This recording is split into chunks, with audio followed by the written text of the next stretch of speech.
আজকের কাজ হচ্ছে যে এই যে পুতাটা দেখছেন, এই পুতাটা আজকে আমি ভেঙে ফেলবো।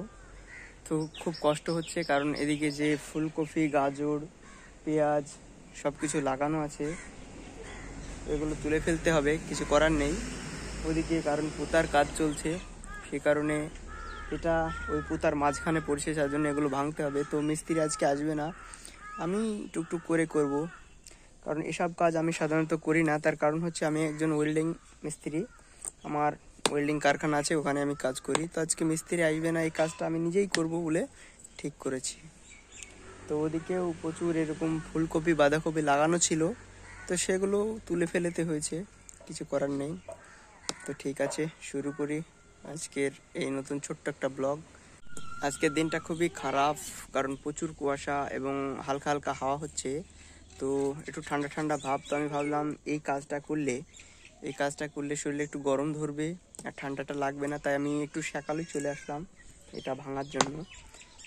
তো দেখি পারি কি ভাঙতে, ঢালাই করা আছে, তো ঢালাই খুবই ভাঙা কঠিন।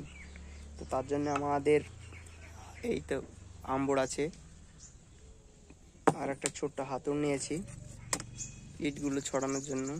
তো ঠিক আছে, দেখি পারি কি। আমাদের বাড়ির পেছনের জায়গা, তো এখানে বহুত কিছু লাগানো আছে, সবজি, ওদিকে আলু লাগানো আছে, আর ওদিকে ছাগল এর জন্য কিছু গম জব লাগানো আছে, তার মধ্যে কলা লাগানো আছে, ওদিকে পালং শাক আর গাজর। আর আপনাদেরকে তো বললাম ওখানে পোতা চলছে, পোতার কাছে বহুত কিছু লাগানো ছিল, মূলো, বহুত কিছু। তো ওদিকে আমি মোটরসাইকেলের আওয়াজ শুনতে পেলাম, আমার মিস্ত্রি এসছে মনে হয়, তো আমি ওকে কাজটা একটু বুঝিয়ে দিয়েছি আমার কারখানার। এটা আমার কারখানার মাল এখানেই থাকে। আজকে কি পরিস্থিতি খারাপ, ওই যে আমার মিস্ত্রি ড্রেস চেঞ্জ করছে, ও সকালে চলে এসেছে প্রচুর কুয়াশা ভেদ করে।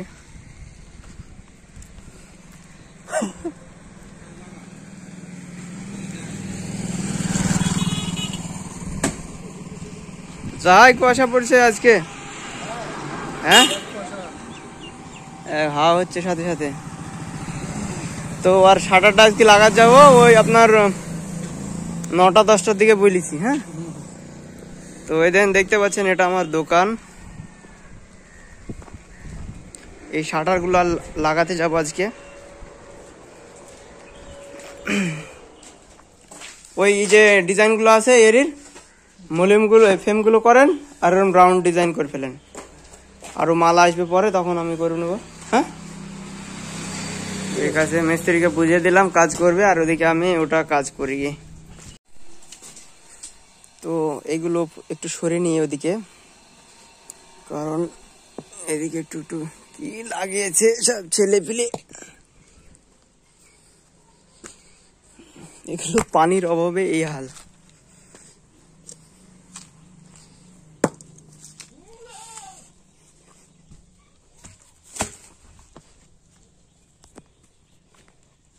ফার্স্ট হাতুড়টা আমি মেরে দিই।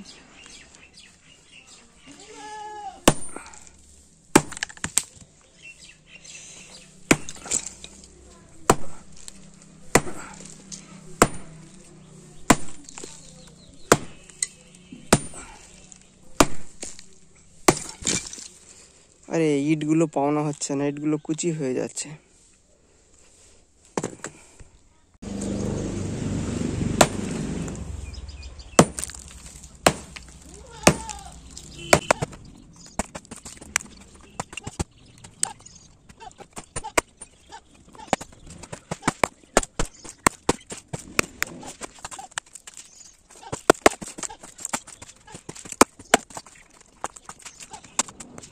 এদিকে ঢালাইয়ের জয়েন্টটা কেটে দিব, কেটে দেওয়ার পরে এটাকে যে দেওয়ালটা আছে এটাকে ঢালা মেরে বাদিকে ফেলে দেবো, ইটগুলো খসিয়ে নেবো, তাহলে হয়ে যাবে, পুরোটা ভাঙার কোনো দরকার নেই। ফেলে দেবো, ব্যাস। আবহাওয়াটা একটু ঠিক হয়েছে, একটু সূর্য উঠেছে, রোদ বেরিয়েছে দেখতে পাচ্ছেন। তো আমি এই কোণাটা পুরো ঢসিয়ে দিয়েছি, তো এখান থেকে প্রচুর পরিমাণে ইট বেরিয়েছে, ওদিকে প্রচুর পরিমাণে ইট বেরিয়েছে। তো হঠাৎ করে একটা কল আসলো যে আজকে একটা আলমারি লাগিয়ে দিতে হবে, তো আমি সেটা রং করব এখনই, নাহলে দুপুরের দিকে যাব আলমারিটা লাগাতে। তো যাই সেটা রং করি, এই কাজ এখন পড়ে থাক, ওই কাজটা করে ডেলিভারিতে দিয়ে দিই মালটা। ওকে, দেখেন আলমারির সঙ্গে সঙ্গে গেটটা রং করে নিয়েছি। তো কেমন লাগছে কমেন্টে জানাবে, ভালো লাগলে কমেন্ট করবে।